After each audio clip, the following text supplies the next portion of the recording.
Bonjour, voilà, je viens vous présenter aujourd'hui mon petit livret pour vous aider à stopper le tabac facilement grâce à l'hypnose.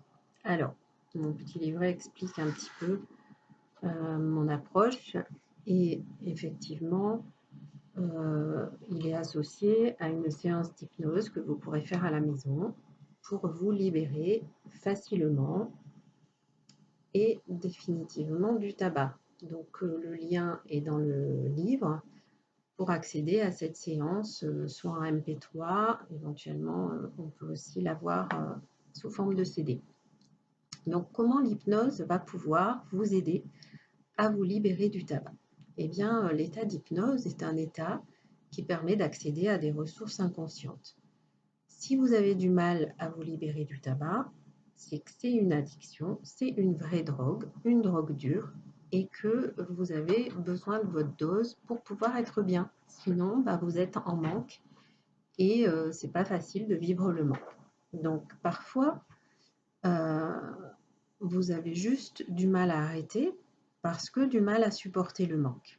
Et le manque, il se fait à trois niveaux. Il y a un niveau biologique, dû au récepteur à la nicotine et à la nicotine, au niveau comportemental, habitude, et au niveau psychologique, les rôles finalement que le tabac a pris dans votre vie, anti-stress, anti-énervement, etc. Donc, on va déjà pouvoir déconnecter ces trois manques avec la séance d'hypnose. Voilà.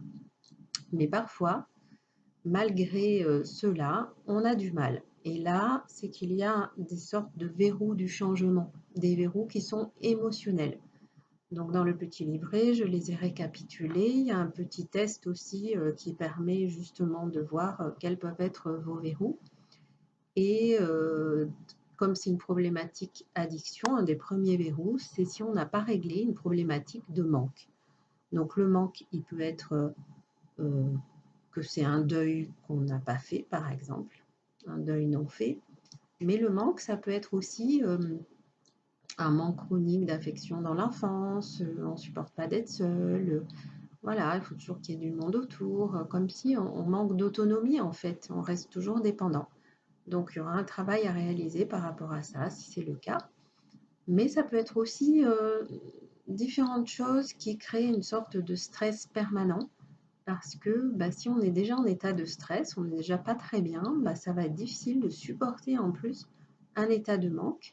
Alors parfois on arrive quand même très bien avec la séance d'hypnose à se libérer du tabac, mais on n'aura pas réglé cet état de stress permanent qui risque de vous faire basculer vers d'autres addictions ou d'autres solutions finalement pour gérer le stress et qui seraient peut-être plus néfastes à la santé, on n'en sait rien.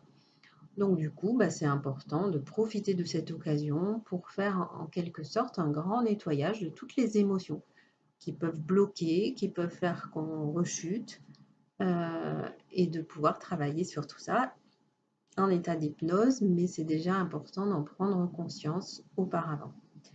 Donc je vous propose de lire le livre, de voir déjà ce qui peut vous correspondre, de vous faire aider éventuellement par un thérapeute, quelle que soit finalement l'approche au niveau des émotions.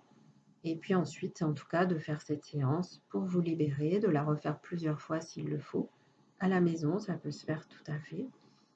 Et sinon, de prendre rendez-vous avec un thérapeute pour vraiment vous libérer, à être sûr d'avoir un bon état d'hypnose. C'est important que l'état d'hypnose soit suffisamment bon pour réussir. Voilà, je vous rappelle le titre du livre que vous trouvez aussi dans les librairies. Stopper le tabac, c'est facile par hypnose. Bonne journée.